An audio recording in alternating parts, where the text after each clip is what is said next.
During lockdown, I've taken the opportunity to reread A Game of Thrones, a great set of books, stories of dragons and knights.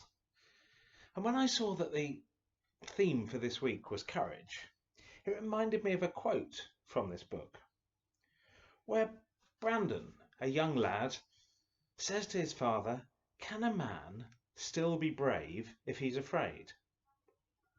And his father responds, "That is the only time a man can be brave." I suppose it's true, isn't it? Bravery only means something if first we're afraid. Bravery means recognizing that we're afraid and facing down those fears. And this ties in very well with the Bible story that we've been given for this week, the story of David and Goliath, a story you may know. It's certainly one of the strongest, most abiding images of the whole Bible, I think. Goliath, the giant, standing there threatening. And David, the young shepherd boy, going out bravely to face him. So what was going on there? Well, Goliath was a Philistine, and the army of the Philistines had arrived to threaten the people of Israel. And the army of the Philistines was lined up on one side of a valley, and the armies of Israel were lined up on the other side of the valley. But rather than having a fight, as was often the case, a champion rolled out, and the champion was Goliath of Gath. And there went out a champion out of the camp of the Philistines, named Goliath of Gath, whose height was 6 cubits and a span. How tall is that? Well, 6 cubits and a span means that Goliath was over 9 feet tall.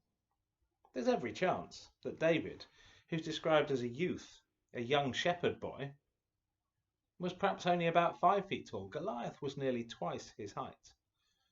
And the Bible makes clear that there were various things about Goliath that were particularly impressive.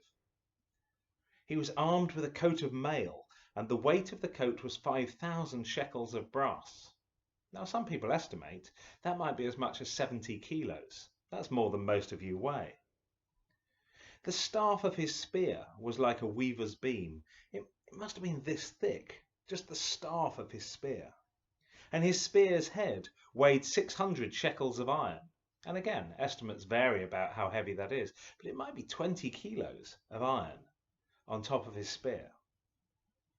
And so Goliath came out and cried out, "Why are ye come out to set your battle in array? Am I not a Philistine, and ye servants to Saul? Choose you a man for you, and let him come down to me. If he be able to fight with me and to kill me, then we will be your servants. But if I prevail against him and kill him, then shall ye be our servants and serve us." So rather than the two armies fighting, Goliath was saying, "Come on one. Let's have a battle, let's have a fight, and whoever wins, that army wins." Now Goliath repeated that challenge for 40 days, and nobody came out from the Israelites' camp. Nobody was prepared to face Goliath, until finally David appeared. And David, this youth, this shepherd, stepped up and said, "I'll fight him." Well, some people tried to dissuade him, but the king gave him his own armour and his own sword and said, "Go on then, off you go." But David took off the armour and laid down the sword, and instead went out to face Goliath just with his staff and a sling and 5 small stones. You would think that must be absolutely terrifying. Goliath, this giant who's challenged everybody in the army and no one's dared face him. And then David steps forward. But we also know what happened. David stepped out and swung his sling around and sent a stone straight into Goliath's forehead, knocking him to the floor. And then he took Goliath's sword and killed him with his own sword. David, the tiny little shepherd boy, had triumphed over Goliath. And more importantly, David had triumphed over his fear. Where did he get the courage from to do this? Well, he got the courage, I suspect, from the fact that he had faith in himself and faith in the gifts that God had given him.